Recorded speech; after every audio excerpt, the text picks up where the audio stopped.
Welcome to NACTV Reads the News. My name is Cathy McGrath, and I'm one of many volunteers that help create programming for our station.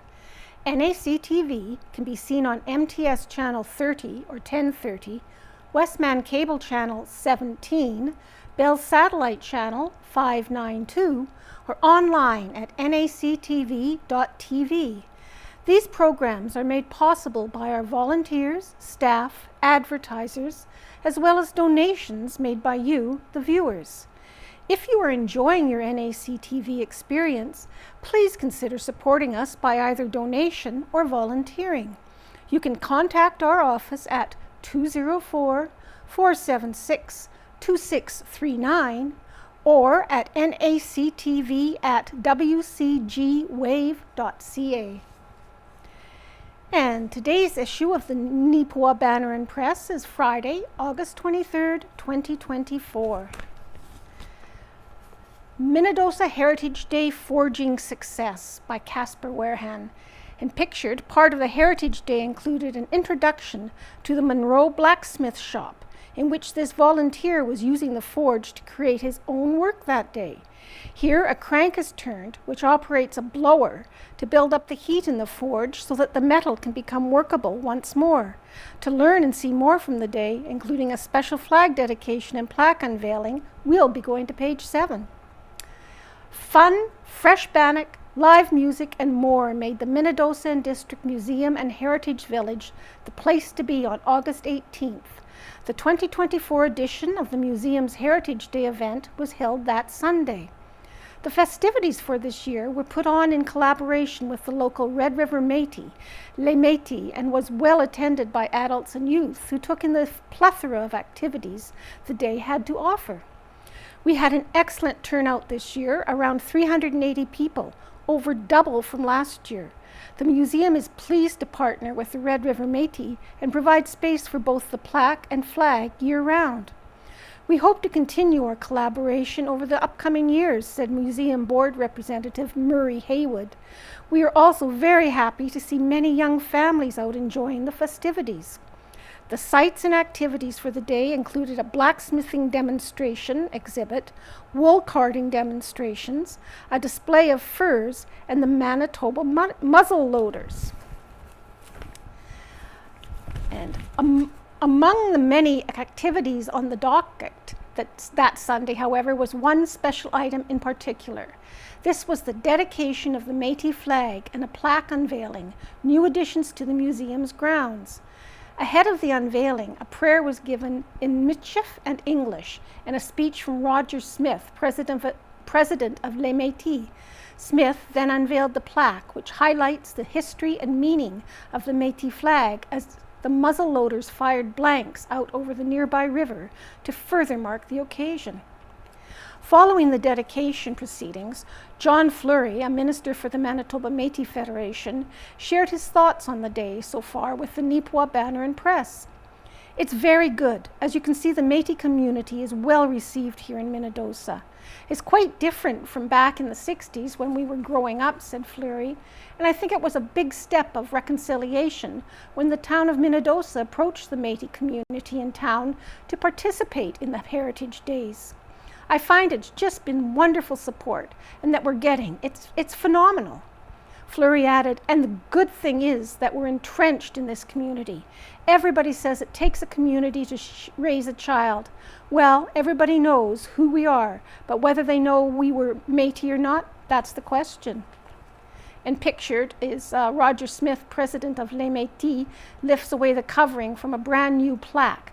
The plaque stands beside a Métis flag on the Minnedosa Museum's grounds and explains its history and meaning.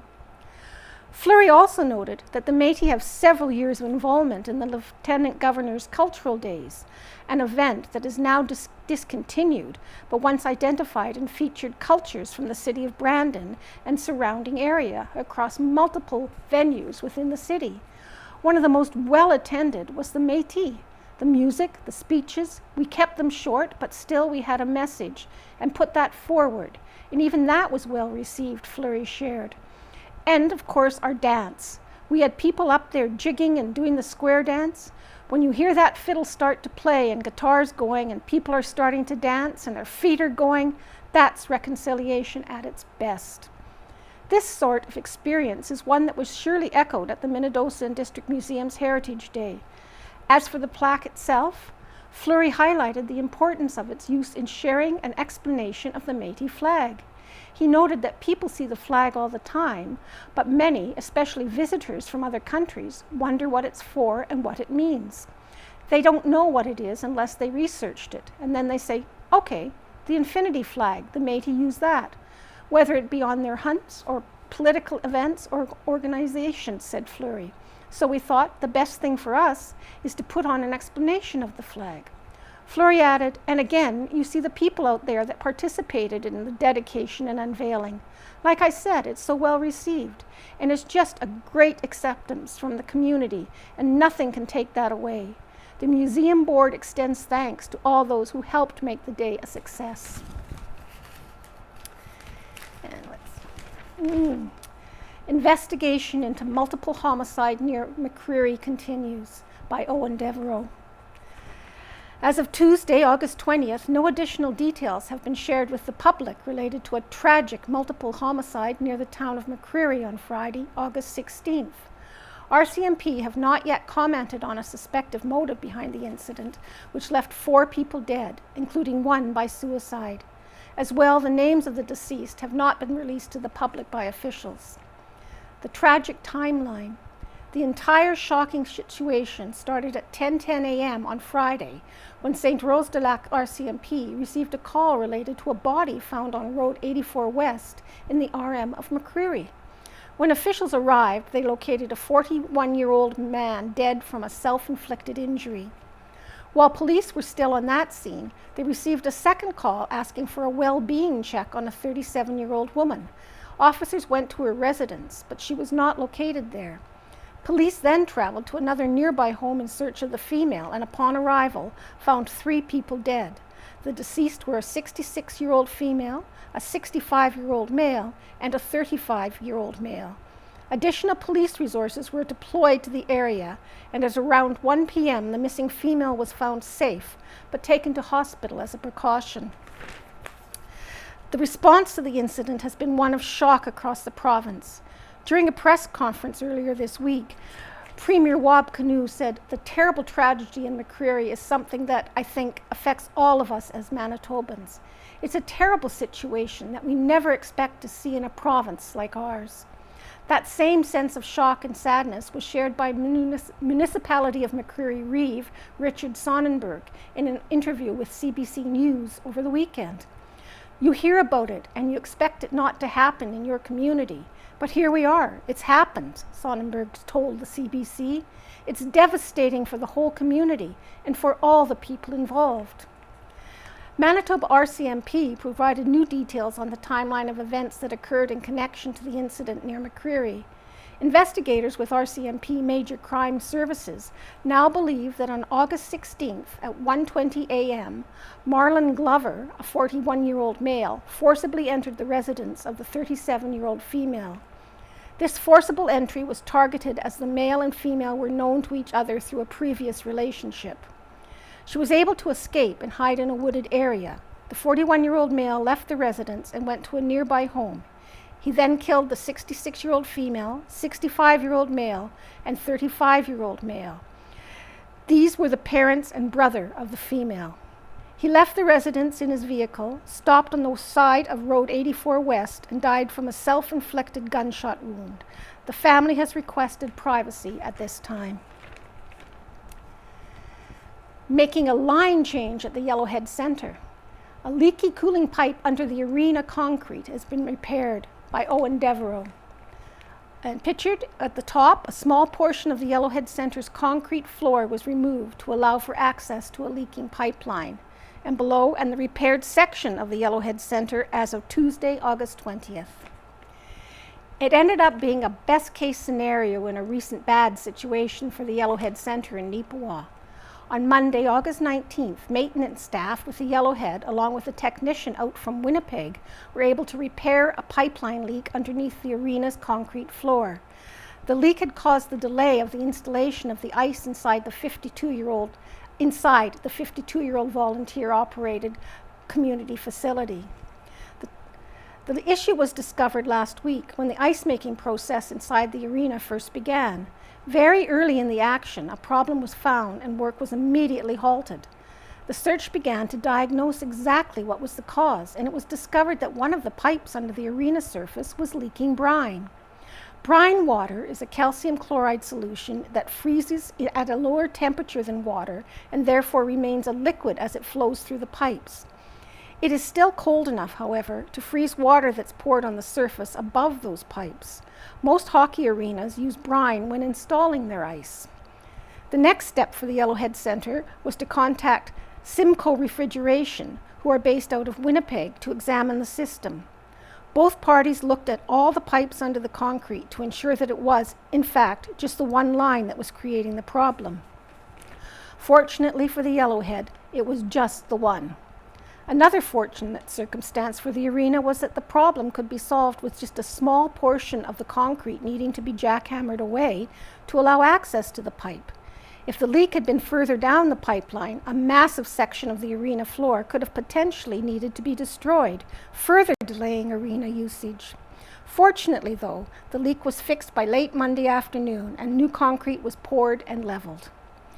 Once the concrete cures, the Yellowhead Centre can once again proceed with plans to install the ice. Yellowhead Centre maintenance manager Tom Lissaway explained to the Banner and Press that process should be underway by the weekend. As for the timeline for when the installation could be completed, he also noted that that will depend on several factors, including the expected hot temperatures that could be in store for Neepawa area over the next few days. Daytime highs for Friday, Saturday, and Sunday are expected to be almost 30 degrees Celsius. For an older facility, such as the Yellowhead Centre, those factors can have an impact on the ice-making process. And now, looking back. In the headline, 1974, the new co-op building ready to open in Neepawa. With flags and signs in place, the new Neepawa Gladstone Co-op building was all set and ready to open in Neepawa in 1974. The opening was scheduled for August 29th of that year, with this photograph being used for a preview story. And looking back, 125 years ago, August 19th, 1899, a few individuals of Brandon, at considerable risk to themselves, have decided to bring Dan Godfrey's famous military band once more to Brandon. The date has been fixed for September 11th. This will be the only performance given in Western Manitoba and the last opportunity of hearing the celebrated band in this province, and it is certainly in the interest of musical culture in general to support an enterprise of this sort.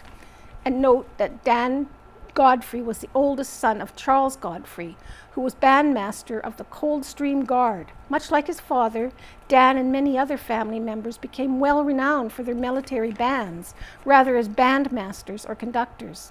Dan himself became headmaster of the Grenadier Guards. The Grenadier Guards are likely the band being spoken of in the above entry. While Canada did have the Canadian Grenadier Guards Band, it wasn't founded until much later, on April 26, 1913. And 100 years ago, August 19, 1924, a total eclipse of the moon was a feature of the reception to Sir Henry Thornton yesterday that occasioned no end of amusement to spectators of the start of the automobile procession. Mayor Hall wishes to express appreciation of the kindness of so many citizens in loaning their motor cars for the conveyance of Sir Henry Thornton, in part on an observation tour of the town and vicinity. 75 years ago, August 25th, 1949, the pace-setting Murray's Garage Club strengthened their lead in the Neepawa Commerce Men's Softball League when they trounced the co-op store aggregation last Thursday night at the town playground. Lieutenant Colonel H.D.W. Wethy, Royal Canadian Signals, has been appointed to command the Northwest Territories and Yukon radio system with headquarters at Edmonton, Army headquarters announced recently. A native of Winnipeg, Lieutenant Colonel Wethy was educated in the Neepawa Collegiate and later graduated from the University of Manitoba as an electrical engineer. He has been a permanent force officer since that time. Lieutenant Colonel Wethy is the only son of Mrs. and the late H.L. Wethy, will be remembered as a former manager of the Bank of Commerce branch here. 50 years ago, 1974. Co-op has meant many things to many people through the years: a fuel supply, a source of farm equipment, or a building contractor. When on August 29th, the Neepawa Gladstone Co-op opens their new store in Neepawa, it will mean even more things. The $750,000 two-story shopping complex is a fully air-conditioned building which has 23,500 square feet of shopping space with room for an addition of 5,500 square feet. This is a far cry from the one-room building that the co-op got started in 1929. That building cost them $400. 20 years ago, August 23rd, 2004. This weekend, the weekend of August 14th, 2004, Brookdale United Church celebrated 100 years. The church was started in 1903 by a small Methodist congregation and dedicated on August 7th in 1904. In 1925, at the time of church union, it became the Brookdale United Church. And just a feature from the past, above, movie advertisement for Girls on the Road. The film, advertised on August 22nd, 74 edition of the Press, was set to turn the Roxy Theatre into a house of horror a few days later. A feature film to really keep you on the edge of your seat. And pictured where Kathleen Cody, Left, and Diane Hull are menaced by a psychopathic killer in Girls on the Road, a drama of contemporary youth and their moors. The Fanfare Corporation release was filmed in Metrocolor. And moving on. Right in the Center by Ken Waddell, staying on top of things. And as usual, the views expressed in this column are the writer's personal views and are not to be taken as being the view of the newspaper's staff. Keeping everything repaired and up to date is a challenge for every town, village, and municipality. Most towns and villages have really bad roads. There are places in many towns where some of the paved roads are so cracked and pitted, they might as well be gravel. If people don't understand the concept and consequences of upkeep, they need only drive down a road and observe the conditions of buildings. We have all seen large barns and houses shrink away due to neglect. First the roof leaks, then the rafters and the roof decking start to sag, then the walls start to lean, and while it may take many years, the house falls down. If only that first missing shingle had been replaced, the disaster could have been avoided. In contrast, if the first leak was fixed, the long road to decay might have been avoided. The roof might have been saved and the building preserved. The analogy above is based on barns and houses, but the management theory applies to roads, bridges, water and sewer lines, and halls and arenas in every community. The following is but one example of many found across our readership area of the Neepawa Banner and Press, the Rivers Banner, and the Verdant Empire Advance. This past week, the arena at Neepawa, the Yellowhead Centre, had a major wake-up call. Here's some background. The YHC was built in 1971-72. The hall was the warehouse for the former salt well, and that part was built in the 1940s. The arena lobby was made in part from the salt well factory, and the arena was a new steel structure in 1972. Under the arena floor are planks salvaged from the old CPR train station freight platform embedded into the packed sand. The ice plant pipes are set on little T's on the planks, and it's all covered with concrete. Now, after 50 years, a pipe has sprung a leak, and detecting and finding the leak and repairing it is delaying the ice making for 3 weeks or so. It's a very unfortunate situation. One problem is that proper checking of the ice plant and the pipes was not always done in a timely fashion over the years. The pipes are only the beginning, as many other aspects of the hall and arena have not been properly attended to as well. The caretakers over the years have done a great job of keeping the old place running, but they can only do so much. The bigger problem with the Yellowhead is there is no reserve funds to pay for the upkeep and long-term repair. The YHC is owned by the Neepawa Centennial Project Committee and not owned by the town of Neepawa. The town doesn't have a reserve fund for the arena, although it has been suggested many times, but always put off by successive councils. Now, at over 50 years of age, the YHC, while in quite usable shape, has been at a crossroads for a decade or more. Does the community of Neepawa plan for a new facility? Certainly Rivers and Virden can be very proud of their relatively new arenas and community complexes. In contrast to Neepawa, I believe Virden and Rivers facilities are town-owned compared to Neepawa's community committee ownership. Neepawa has a problem, and this latest incident is but one more warning shot that a plan had better be put in place soon before another mini-disaster strikes. All communities are full of competing needs, competing interests, and, unfortunately, competing egos. What is needed is for the good of all our communities to put in front of the parade and the other stuff set aside. It's a tough job, but anyone who steps up will have a full support of the community newspaper. And Home Buddies by Rita Friesen. Random rambling. I'm in the process of going through boxes and files. I have kept far too many copies of old columns from the very beginning, first edition July 27th, 1992, when I had wrote my copy. Then I typed it, and then I wrote and submitted it on my computer. Some columns were clipped and pasted in books, others compiled by the year in folders, and then I simply stopped keeping track of what I had submitted. My family has asked that I not throw the hoard away, so up in the attic they go. Here's one from 6th of June, 1994. Mummy, what's after the war? My wide-eyed child posed this question when only 4. I tried to explain that after the war comes peace and a time of rebuilding homes and lives. Not an answer that satisfied. The question was repeated. So I had to discern what prompted the question so that I could formulate a convincing answer. We discussed war zones, front lines, and devastated aftermaths. Still the questions. But Mummy, what's after the war? This child, far from very early years, shared the grandfather's interest in the world wars, watching documentaries, movies, and purchasing history books as birthday and Christmas gifts. I'm not sure if the question was no longer posed to me because I could not answer the underlying quest, or if, as time progressed, the child, now adolescent, formulated adequate conclusions unaided. The reply I would now formulate to the query, in all likelihood, still would not convince my questioner that I knew what I spoke. But with years of listening, reading, and contemplating, I believe that the one all-encompassing answer to Mummy, what's after the war is memories.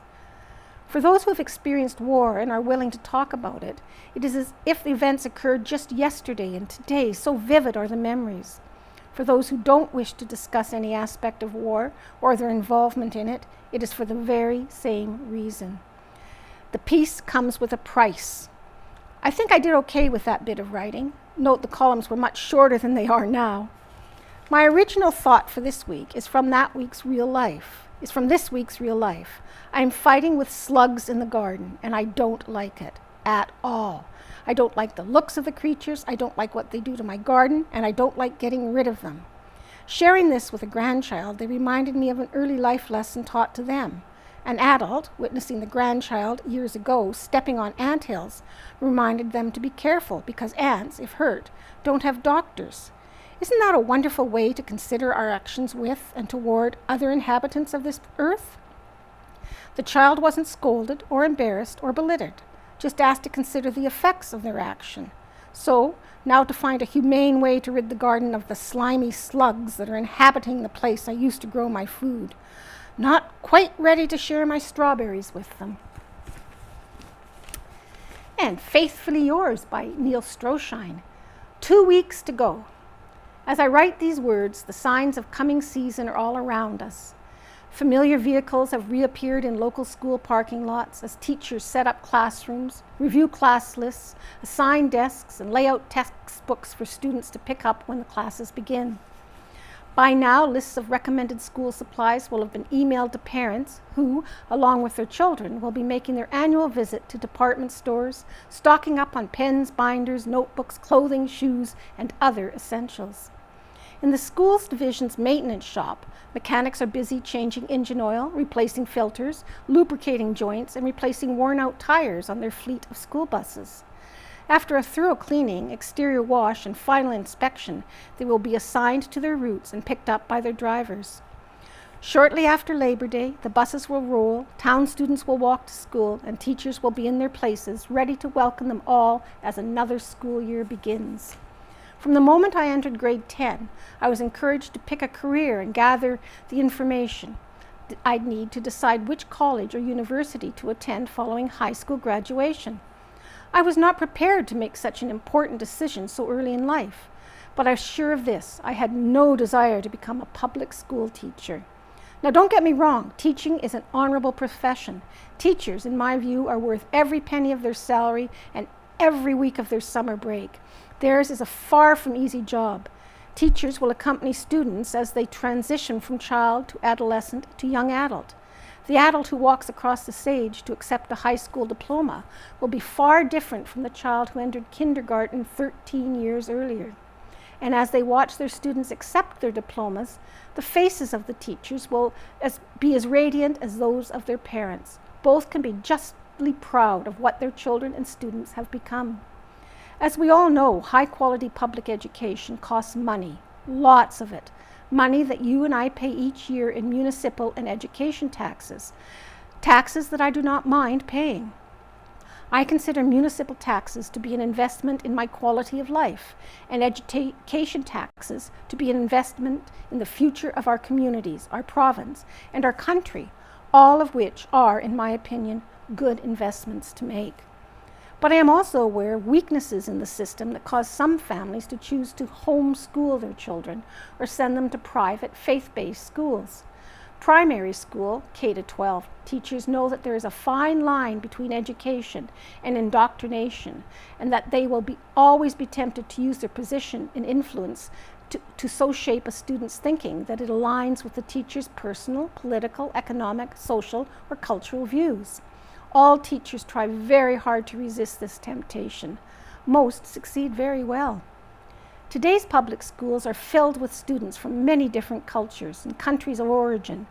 Dedicated teachers can help students learn to see past the barriers that divide us, accept others as they are, tolerate different religious beliefs, and learn how to work together to build a better school, a better community, and a better world for all to enjoy.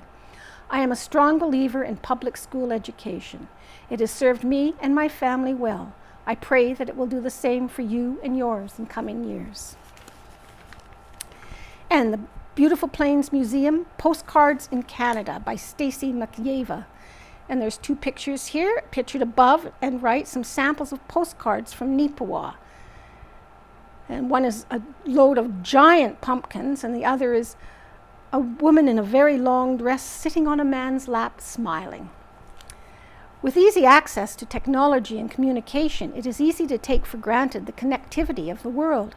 From the middle 1800s to the early 1900s, Canadians enjoyed the rise of communication by postcards. At first, postcards could only have messages written on one side, with the other side reserved exclusively for addresses. Production of postcards was highly regulated, but with new laws there was more space for creativity. Over time, the production of postcards included drawings and pictures. With the development of the postal service and the railways in Canada, postcards could be mailed and delivered across the country in 10 to 14 days.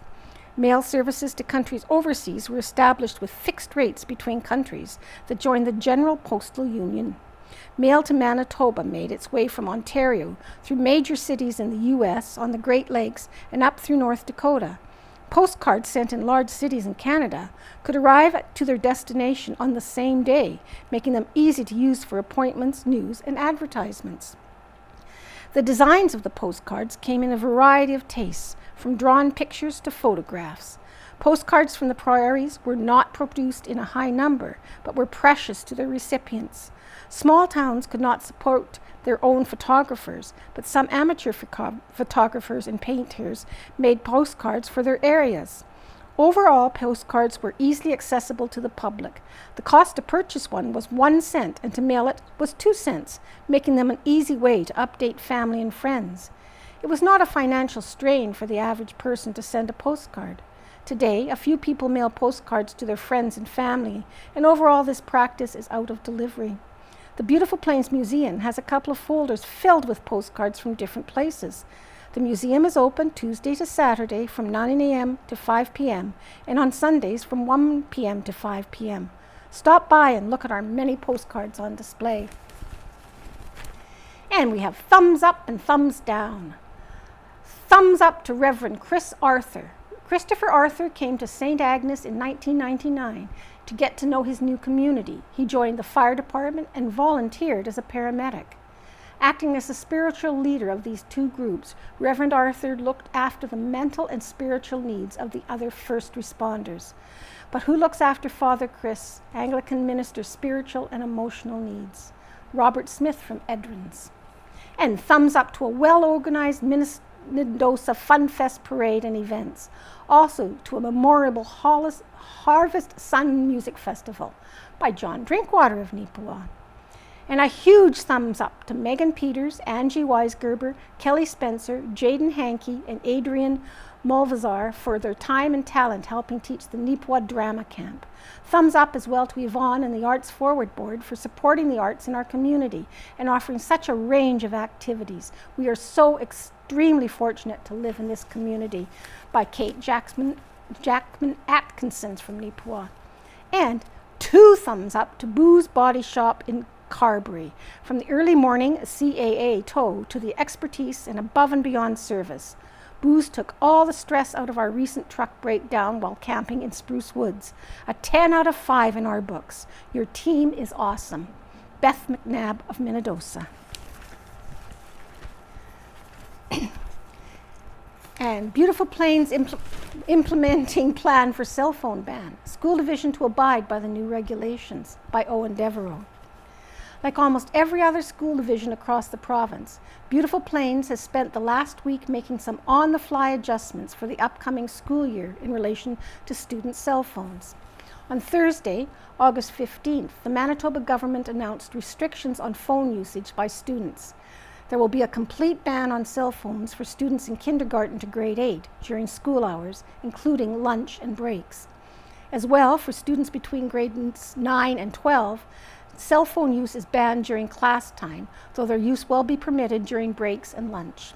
Exemptions are to be made for medical or accessibility reasons, as well as for educational purpose in high school when directed by teachers. These changes will be in effect for the first day of classes, which for Beautiful Plains School Division begins Wednesday, September 4th. Superintendent and CEO Jason Young said he expects this decision will generate a variety of local reactions come the first day back to school. As the same as almost any decision, the restriction of cell phone usage will generate mixed reviews, stated Young. We have tried to provide access to technology for our students when it is required without a great deal of cell phone use. There are still times and places where cell phone use in grades 9 to 12 may occur, but it will be limited. It is always important to ensure that we do what we can as a school division to keep our students safe and focused on their learning. When they are at school, there also remains an important role for our schools to play when it comes to appropriate and responsible use of technology. Young added that the school division is in the process of revising its policy around personal electronic devices and cell phones to meet with the new provincial directive. Those changes will be shared with the school principals prior to the start of the school year. In terms of collection of devices, Young explained that they're still formulating their plan for phones to be gathered and safely stored on a day-to-day basis. We do not anticipate a huge need for massive storage devices at this point. We will work with our students and their families around acceptable practices and how we will handle devices. There will be some initial work that will need to be done at the divisional school and classroom levels, but as with any change, we will do our best to work with staff, students, and families to implement this new directive and work through challenges along the way. Rolling River School Division Superintendent Jason Klein provided the following response to the Banner and Press related to the decision. In response to Minister Altimore's directive last week, Rolling River School Division is updating our administrative procedures for staff and students to align with the direction provided by the Manitoba Education and Early Learning related to the limitations on cell phone use in schools during school hours. RRSD will send out communications to staff and parents and students before the first day of school that reflect the direction provided by Manitoba Education. And out of Helen's kitchen, she has a feature on zucchinis. And whether you're growing zucchini in your garden or receiving gifts of them from friends, there is no such thing as too many zucchini. Yes, you read that right. You just need more zucchini recipes to use them up. I'm finding out there are so many ways to use up your larger-than-life garden bounty, besides leaving them by your neighbor's front door in the night. This easy-to-grow squash is the most versatile vegetable there is. It is low-calorie and low-carb and packed with good-for-you nutrients. Most of the vitamins and minerals are found in the zucchini skin, so be sure to keep the skin on when possible. Zucchini is great to fry, sauté, and grill, as well as being a great addition to stir-fries, pastas, and salads. When it grows to a larger size, it is great in chocolate zucchini cake, muffins, breads, and more. And she has got 3 good-sounding recipes here: zucchini scallop, zucchini skillet medley, and interestingly enough, a zucchini apple crisp. They all sound good. And fun and sun at the 2024 Minnedosa Sun Fest. And we have a bunch of pictures here. Plenty to see and do in Minnedosa for the duration of the Minnedosa Fun Fest this past weekend. There was live music in the top left, a kids' bike ride, the top middle, many parade entries and characters above and top right, and a car show, and much more. The photo on the left shows a close-up of some of the hood, grill, and light detailing on one of the many car show's entries. And the photos are by Owen Devereaux and John Drinkwater and Diane Warner, a collection of photographers. And ideas abound at Neepawa's 2024 Children's Business Fair. And pictured left, one of the many young entrepreneurs that could be seen at the Children's Business Fair in Neepawa on August 15th. Pictured right, at another youth business booth, some tasty treats are admired and served, yum, by Casper Warehan. The Yellowhead Hall was full of homemade goods on Thursday, August 15th. A number of stalls were set up that day for Arts Forward's Farmers Market, as well as special selection of 17 youth businesses from 3 p.m. to 6 p.m. These youth businesses were all a part of the Neepawa Economic Development's annual Children's Business Fair. For the fair, participating youth develop a business plan or idea and then sell their products, services at the fair. The businesses are reviewed by a panel of judges with awards presented at the end of the evening. Additionally, funds made by the youth businesses are kept by the youth. This year, the kids made a grand total of $1,730.60 at the Children's Business Fair. They all did a great job, said Marilyn Crew, Economic Development Officer for Neepawa. This year's Children's Business Fair featured ideas such as custom woodworking, fresh baked goods, custom pine cone fire starters, and much, much more. Award recipients this year were Enrico's Custom Woodworking, the best booth presentation, Benny's Bannock and More, best customer service, and firecones.ca, most unique idea and highest sales. Judges this year were Ali Petrepka, Jody Baker, Lisa Adams, and Annette Waldner. The children worked very hard to create and sell their items, said Crew. I appreciate the community coming out to support the event. Thanks is extended to all those who helped make the event a success, from sponsors to the Yellowhead and Arts Forward and all those who participated and supported it. And a Squirrel Hills Pavilion update. Photos from the Valley Life Recreation.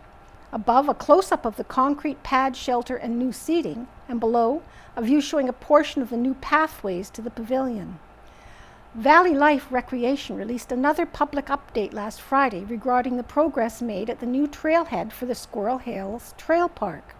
The central pavilion area is shaping up nicely, with the concrete pad now complete and the addition of a shelter for shade and seating.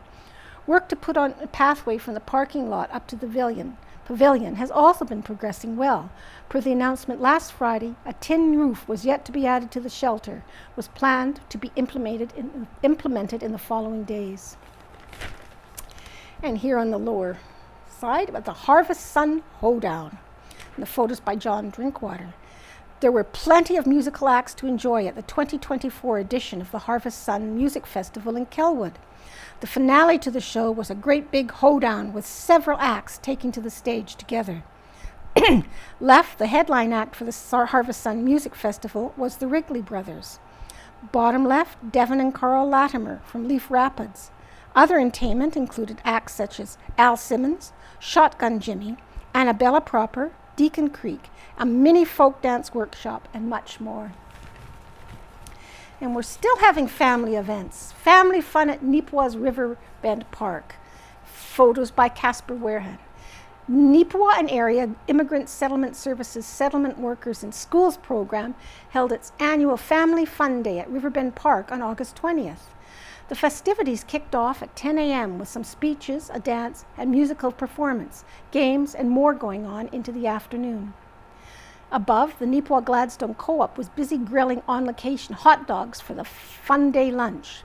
And the top right, smiles and laughs were shared as a games of Journey to Bethlehem was shown as musical chairs was played. And right, face painting was a popular activity at the Fun Day. Seen here, a unicorn is painted with care and dedication. And the far right, with all the food ready, a pause was taken from the games and entertainment, and the kids invited to be the first to take their pick from the available hot dogs, fresh fruit, and more. And here on the lower, quilts presented to Country Meadows residents. A set of quilted lap blankets was presented at Neepawa's Country Meadows Personal Care Home residents on August 14th.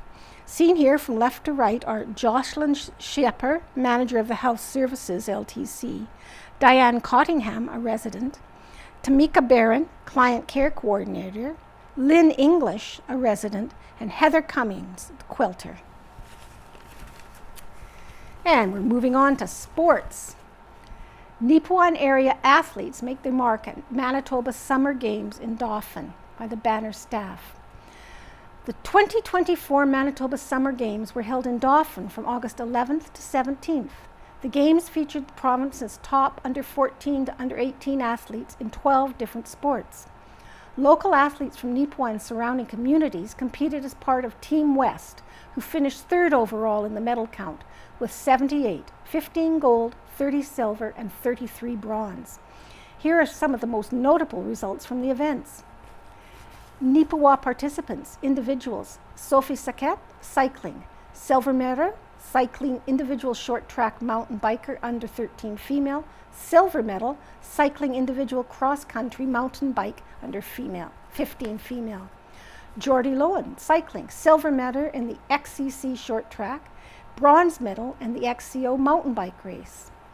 Anne Crossan, swimming, bronze medal, swimming 50-meter back youth female, and the bronze medal swimming 50 meters fly youth female. Area participants, individuals, Ava Grace Thompson, St. Rose de Lac, silver medal for the shot put U14 female, and the silver medal in athletics ball throw U14 female. Zana Fratkoda from Minnedosa, bronze medal, cycling individual short track mountain bike under 13 female, bronze medal, cycling individual cross country mountain bike U15 female. Felix Joseph Carefoot from Eden, a bronze medal swimming 50-meter breast youth male, bronze medal swimming 100-meter breast youth male. Jane Gordon Winters from Gladstone, bronze medal, athletics ball throw U14 female. Top 5 finishes. Anne Crossan of Neepawa, swimming 50-meter free youth female, 5th place. Karina Wither, Neepawa, athletics javelin U16 female, 5th place. Jane Jordan Winters, Gladstone, athletics shot put U14 female, 5th place. And some local participants and team-related results may not be posted at this week's edition due to a lack of roster specifics listed in the Manitoba Summer Games pages. If there are any pictures or details not available this week, feel free to forward these items to sports@neepawabanner.com, and we'll publish as many as we can in a future edition. And pictured in the middle, Jody Lowen of Neepawa, and earned a pair of medals in the cycling event at the Manitoba Summer Games. And below, far left, Felix Carefoot got bronze in 50-meter breaststroke and 100-meter breaststroke, as well as gold in the 50-meter medley relay and 50-meter freestyle relay. Above, Charlie Carefoot, back row, fourth from left, soccer team West 1 got 7th in the program. And pictured above, from left to right, cycling medalist Sophie Saquette, 2 silver medals. Jordy Lowen, 2 medals, 1 silver, 1 bronze. And Zana Fidkota, 2 bronze medals. And up at the top, some Neepawa Blue Dolphins attend Manitoba Summer Games. Pictured are the 5 Dolphin swimmers who recently attended the Manitoba Summer Games in Dauphin. Left to right, Kendra Ott, Maya Gingras, Felix Carefoot, Anne Crossan, and Sydney Wolf. And contingency plans aplenty for the Neepawa Titans. Ice issues force hockey team to reshuffle training camp preceding schedule by Owen Devereaux. Mechanical issues at the Yellowhead Centre have thrown pre-season plans of the Neepawa Titans into a little bit of disarray. Last week, the staff for the Yellowhead discovered problems with the cooling pipes that run underneath the concrete floor of the arena. This issue has delayed the installation of the ice at the 100% volunteer-operated community facility. As of the Banner and Press publication deadline, it appeared as though the issue were being addressed and should allow for the ice to be in place sometime in early September. Unfortunately to the Titans, they need to be able to hit the ice in late August. It's that unexpected scheduling snafu has forced Titans head coach, general manager Ken Pearson, to be on the phone a lot more than he'd expected this past week, searching for a viable rink replacement. Pearson told the Banner and Press, after reaching out to facilities in Minnedosa, Rivers, and other rural locations, the Titans were able to secure time at Enns Brothers Arena, which is inside the Keystone Centre in Brandon.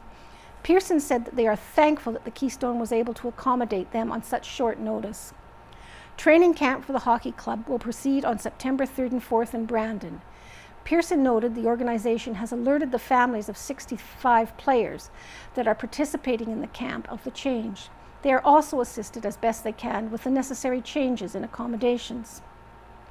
Instead of staying in Neepawa for those days, those individuals will now need to book hotels in Brandon. As for the preseason schedule, Pearson has been in touch with both the Dauphin Kings and Waiwaisikapo Wolverines on the situation. Neepawa had home games for September 5th and 7th, respectively, against those teams at the Yellowhead Centre. Due to the current timeline for repairs, the Titans have swapped home games with the Kings and will now play at home on September 9th. As for the Waiwaisikapo game set for September 7th, it is hoped that the game will be able to proceed in Neepawa, though it all depends on the installation of the ice. The expectations right now is that the Titans' home opener will be September 21st against the Portage Terriers, will be in Neepawa at the Yellowhead Centre. Keep in mind, however, that all those plans are subject to change. Pearson thanked everyone involved for working together on this to make the best of a difficult situation. He also acknowledged that the club is still searching for billet families, including 4 temporary and 2 permanent for the upcoming season. Please call or text Tara McCarty 204-721-0309 or Tammy Dudenhofer 204-841-1000 for details. And Santa Clara baseball final goes a full 5. Plumas Pirates, Pours Padres tied at 2-2 by Owen Devereaux. The finals for the Santa Clara Baseball League have played out almost exactly as fans had expected, a tightly contested back and forth between the 2 best teams this league has to offer. This best-of-5 series has gone 5, with the deciding game will be played in Portage La Prairie on Wednesday, August 21st.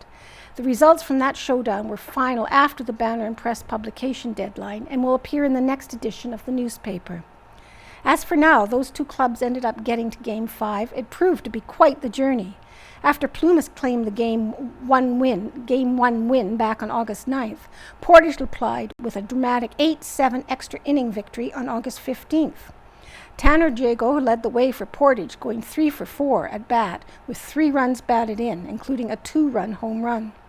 In the next game on August 17th in Portage, the Padres routed the Pirates by a score of 16-3.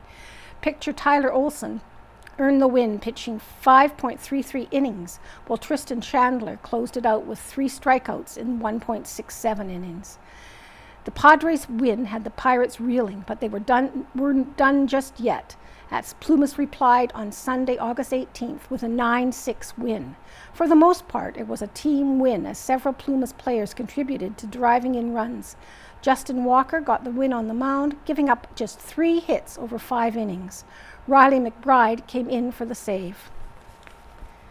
And Grit Force Fitness helps Touchwood Park project remain in tip-top shape. The team and members of Grit Force Fitness recently raised funds for a local community endeavor. Pictured, Grit Force Fitness owner Sherry Hawken presents Holly Pancratz a check for $1,000 from the proceeds brought in from their Marathon Month event. And moving through, finally, Critters Galore on stage at the Roxy Theatre. Photos by Casper Warehan. Friendship, tolerance, and courage. All of this and more featured in the Arts Forward Drama Camp's production of Swamped by John Jacobson and John Higgins. This production had youth perform a number of songs dressed as a full cast of critters such as owls, snakes, butterflies, turtles, ducks, frogs, and many other things that could be found in the play's titular Swamp. Above, one of the mosquitoes takes to the stage and apologizes for the crew's late arrival. There's so much to do and plan, and the whole cast of critters is totally swamped. On the top right, the cast as they appeared during one of their musical numbers.